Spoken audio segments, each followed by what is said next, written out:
Mucha atención Colombia, porque en este video le voy a expresar el top 5 de grandes mentiras sobre el caso de corrupción de la UNGRED que quieren que usted crea. Este escenario criminal de corruptos ha sido terrible, pero ha sido más terrible todavía la desinformación que los medios tradicionales han aprovechado para difundir, por supuesto, en contra del gobierno. Gritémoslo como país: periodistas, no sean irresponsables, manipuladores y finalmente desgraciados. Usted sea una persona crítica del gobierno Petro, pero no caiga en las fake news dañinas de las hegemonías. Vamos a compartir esta información y a demostrar que no somos tarados como ellos creen y quieren. Que las noticias falsas no sigan imponiendo debate con mentiras en la opinión pública colombiana, por favor. Mentira número 5. Que Petro está involucrado en los dineros robados en la UNGRED. Falso. Una cosa es tener responsabilidad política en algo. Petro ineludiblemente la tiene en este caso, porque fue quien nombró como director a Olmedo López de la UNGRED.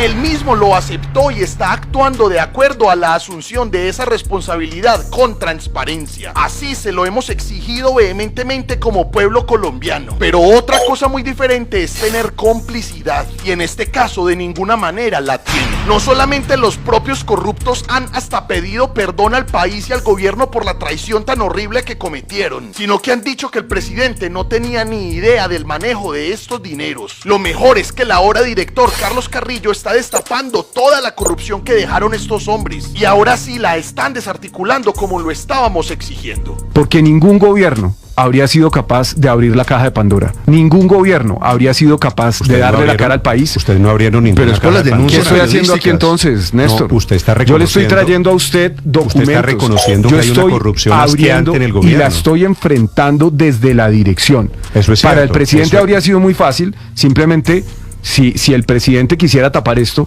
poner a alguien que le tapara. Y la decisión política del presidente fue poner a un kamikaze, a una persona que iba a llegar a abrir la caja de Pandora, y eso es lo que estoy haciendo. Bien ahí por el nuevo director Carlos Carrillo, pero esto honestamente es muy doloroso, porque Olmedo López se suponía que era una persona leal del proyecto político de Petro en Antioquia, y en él supuestamente se podía confiar para que ocupara un cargo de estos. Ahora nos damos cuenta de que la confianza cada vez es más difícil otorgarla en este país. En fin, Petro no está involucrado en el caso de corrupción de la UNGRED, pero sí tiene responsabilidad política en él. Esperemos y exijamos que la siga asumiendo con vehemencia y sin tibiezas.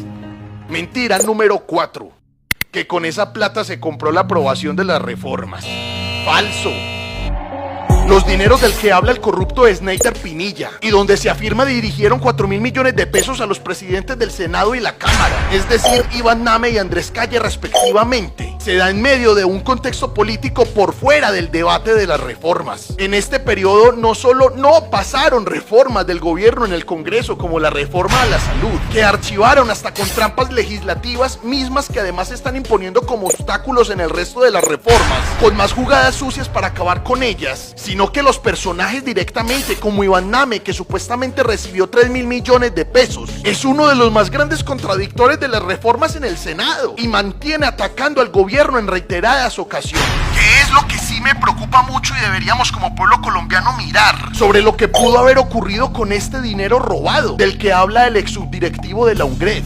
Uy, no, qué peligro. Es que él no hace alusión ni siquiera a los dineros de los sobrecostos de los carrotanques en La Guajira, sino que habla de un dinero anterior que se robó en medio del contexto de las elecciones regionales. Y no sabemos si con esa plata se financiaron ilegalmente campañas de políticos relacionados a Iván Name y a Andrés Calle. Hay que tener en cuenta que ambos son integrantes de clanes políticos tradicionales y que tenían a personas bastante cercanas como candidatas que ganaron. Solo por mencionarlo de ejemplo, para aterrizar lo que estoy diciendo, porque sabemos que hay muchas más personas detrás. María Clara Name, hija de Iván Name, ganó un puesto en el Consejo de Bogotá, en donde está atornillada desde hace más de 10 años. Y Gabriel Calle, padre de Andrés Calle, ganó la alcaldía de Montelíbano, Córdoba, político que además es bien cuestionable y hasta se le relaciona presuntamente con el asesinato del periodista alternativo Rafael Moreno.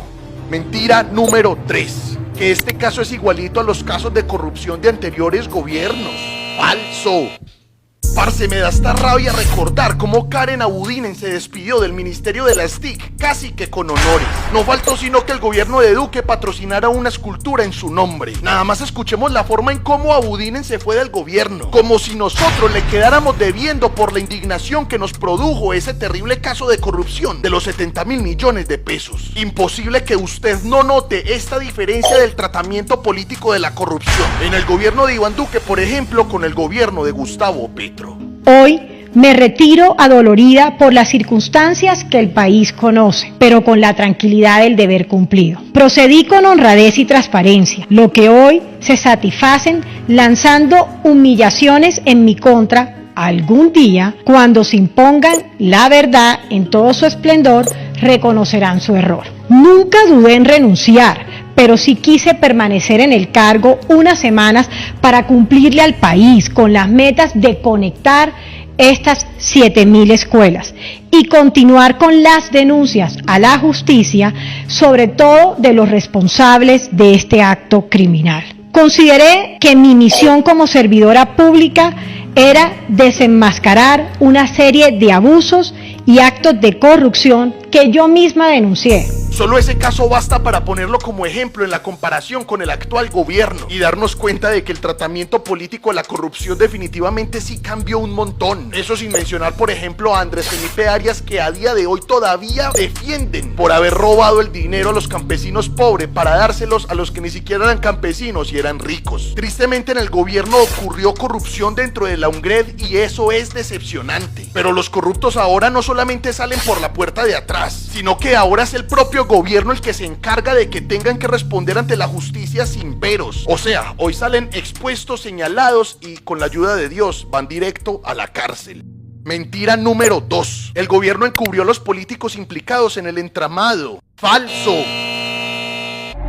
Por primera vez en la historia, la Secretaría de Transparencia de la Presidencia denunció a un funcionario de su propio gobierno. Eso fue lo que pasó con el caso de la UNGRED. Desde esa secretaría se denunció a Olmedo López y se contradijo lo que históricamente siempre ha pasado. Y es que los presidentes utilizan los sistemas del Estado de los que disponen para atrincherarse allí con los corruptos y defenderlos. Esto obviamente no es un logro, casi que al contrario es un antilogro, porque lo ideal no es que dentro de su propio gobierno tengan que denunciarse, pero si alguien traiciona el proyecto político y al país, al menos tenemos la tranquilidad de que existe la gallardía para señalarlo y para nunca encubrirlo. Esto pareciera que lo ignoran a propósito en medios tradicionales. Pretenden hacer inferir a la gente que el gobierno los encubrió, cuando vemos que es todo lo contrario. A quienes estén diciendo eso manipulados por los medios, por favor envíenles este video y que vean este punto.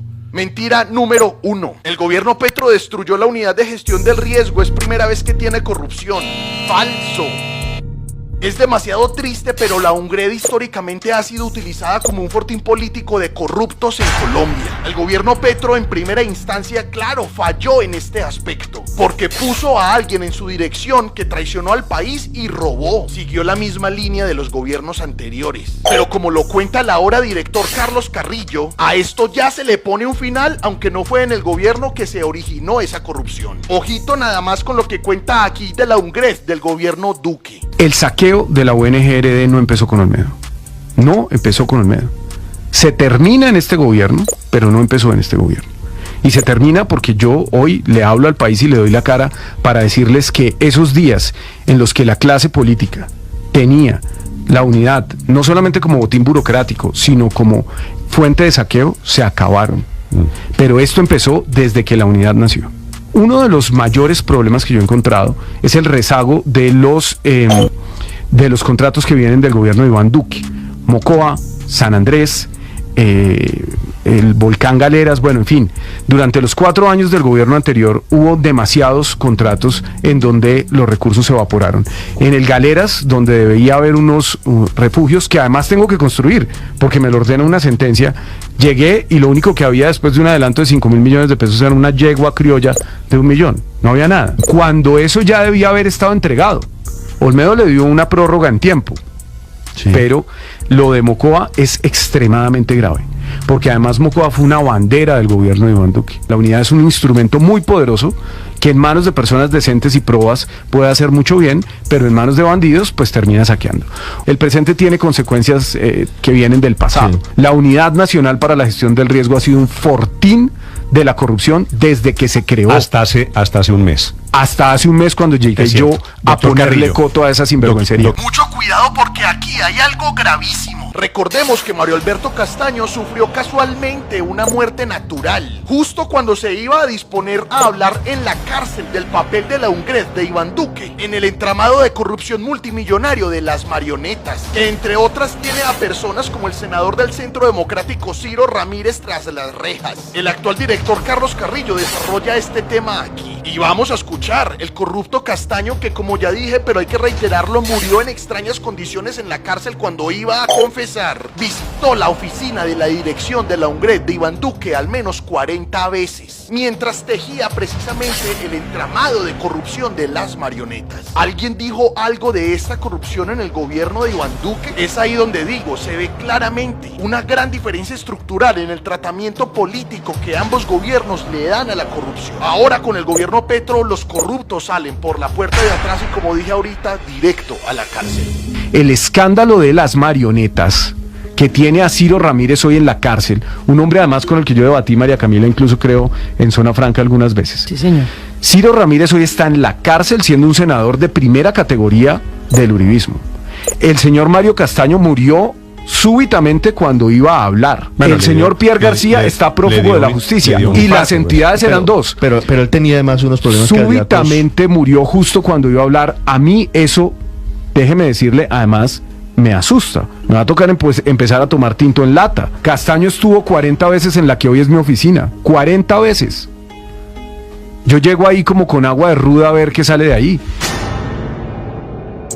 ¿Qué opina usted sobre todas las fake news que han sacado ahora sobre el caso de corrupción de la UNGRED en el gobierno de Gustavo Petro? ¿Es necesario hacerle férrea veeduría al gobierno y exigirle que actúe? Tenemos que ser muy críticos porque esto es injustificable. Pero ¿por qué los medios intentan simplemente hacer inferir a las personas cosas que no son ciertas? Recuerde que la veeduría no se hace con desinformación. Por eso aquí hicimos este top 5 necesario y creo que debemos compartirlo. Recuerde también dejar su opinión en un comentario. Ya saben que yo soy Hernán Muriel y que les agradezco inmensamente el apoyar a la comunicación alternativa y a Cofradía para el Cambio.